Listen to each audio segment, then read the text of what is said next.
nerds get to name things.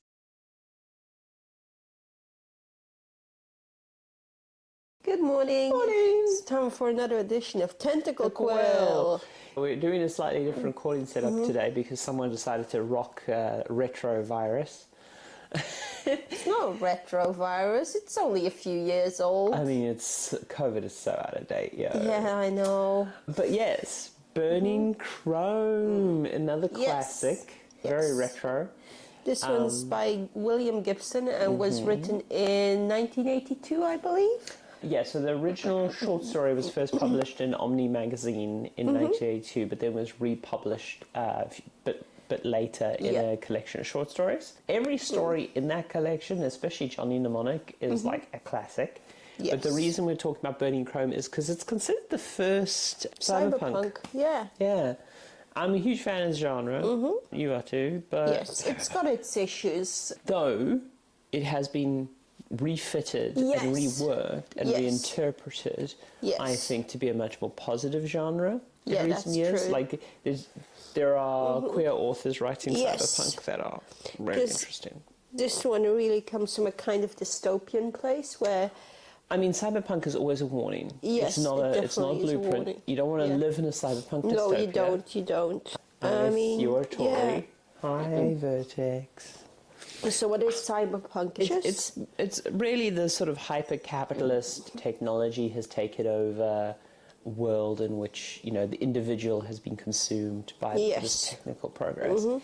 But which we kind of see here, because Burning Chrome is about taking down this business empire, kind of embodied by a single person. Business empire, a criminal empire. Well, yeah, a criminal empire, Burning Chrome, despite being the first cyberpunk story, in fact, maybe because it's the first cyberpunk story, it is a very classic tale. Yes. You could have had this as like a 1920s gangster story. Yeah.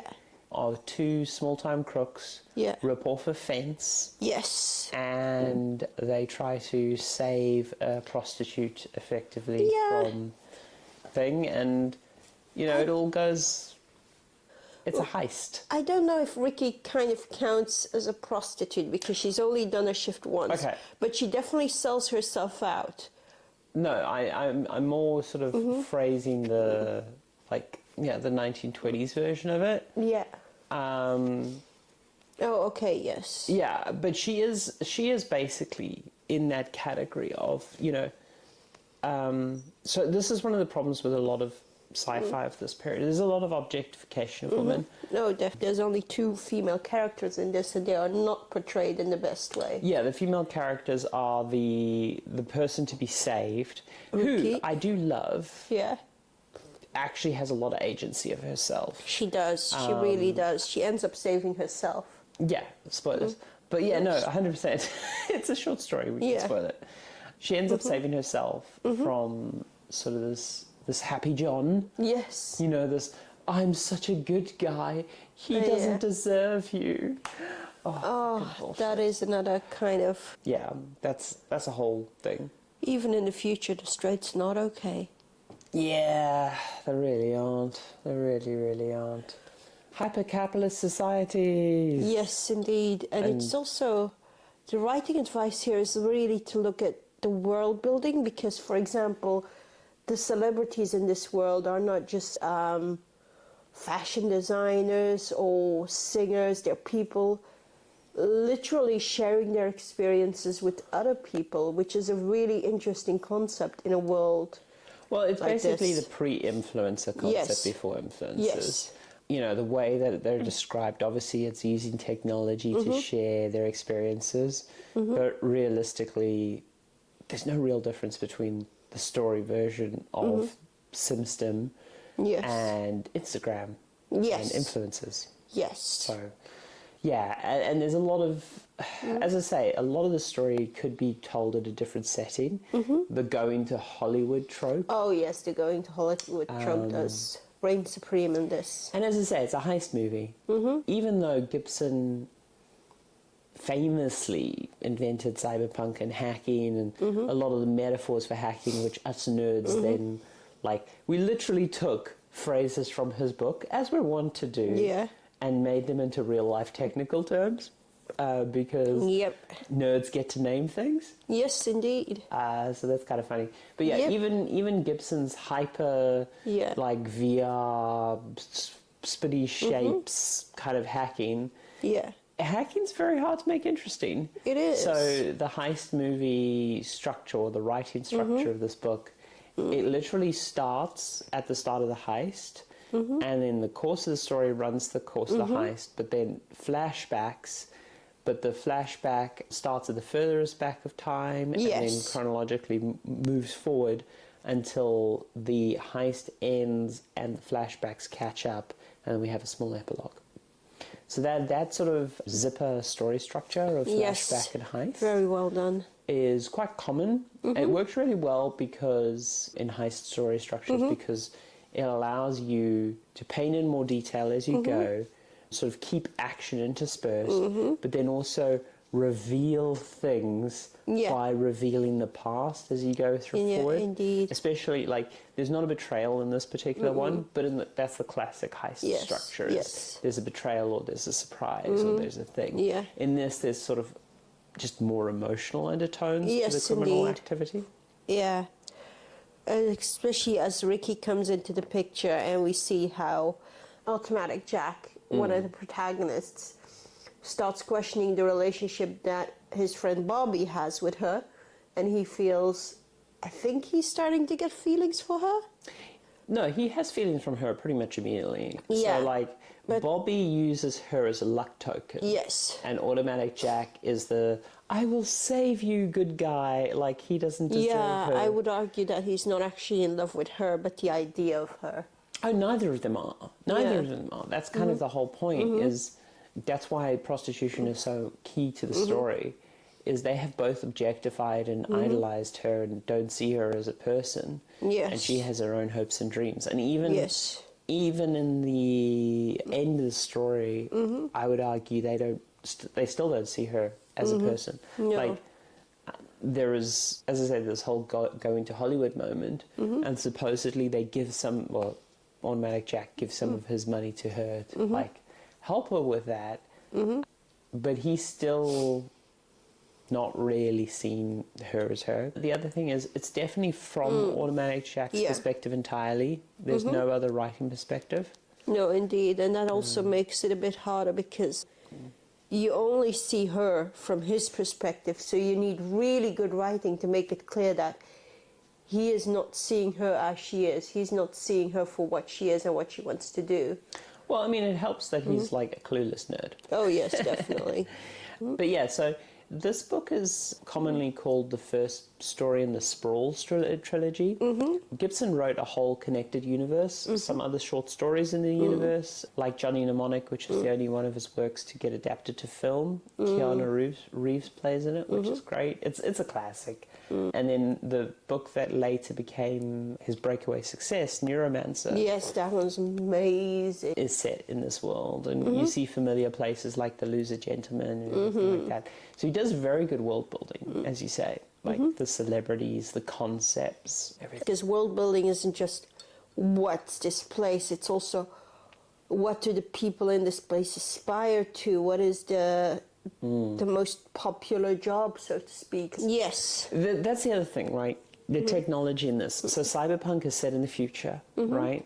But the hilarious thing is, if you're young, a lot of the future tech that is in the story, you wouldn't actually get. So, like, the hacking computers are on decks because Yes. audio synthesis equipment was like the cutting edge at the time. Yeah. And it was a common hacking experience to go to Radio Shack and build a computer from a computer kit at the time, right? So these were like common It's a lot more tropes. physical, yeah. Analog, yeah. Analog, yes. And like Neuromancer opens with the static sky Yes. metaphor, which if you've never seen an analog TV in snow mode, you won't get. Yes. There are like some things like the Zeiss lenses of Simpson eyes that we would still recognize because Zeiss is still around. But then like cassette tapes and the cartridge that holds this illegal program they get. That's basically like a NES cartridge, right? And yeah, cassette tapes younger people don't know what cassette tapes are, right? Yeah. I mean, cassette tapes were barely, I mean, they were around when we were kids, but not really. Like, as an adult, I never used a cassette tape. No, I get you. So there's a lot of, it's strange because you get this retro futurism that comes in. Yes. Where it's like, if I was to write a cyberpunk story today in 2023, I would still be using a lot of these metaphors that are pulled out from the 80s because that's what's like kind of established the genre, and those are the tropes of the genre. But it's weird and interesting because it's projecting a future from a past. And like, and a lot of the tropes are fueled by economic fears of the 1980s. A lot of racism against Japan because America was worried that the Japanese economic miracle would dethrone them. Yes. So, you know, that's why Chiba City and a lot of that kind of stuff comes up now in Cyberpunk. Whereas I feel like if you find Cyberpunk-esque stories from, say, 10 years ago, they would have been talking about Tencent. And they would have been talking about China more than...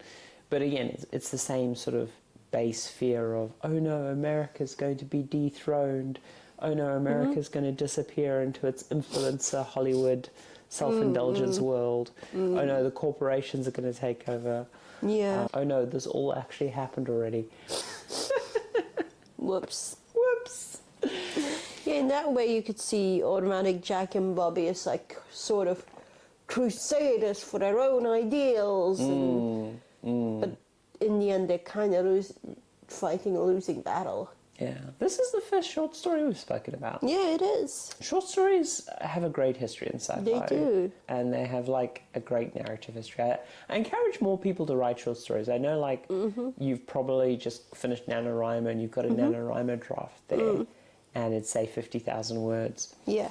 And you might find that, hey, while editing that, you have to take it up to 70 or 80,000. But you also might find that the kernel of the idea is only a 20,000 word idea. And I don't think that's a bad thing. No, and I also encourage, if you do have a writing idea and you don't know how to immediately go for a book, don't immediately go for a book.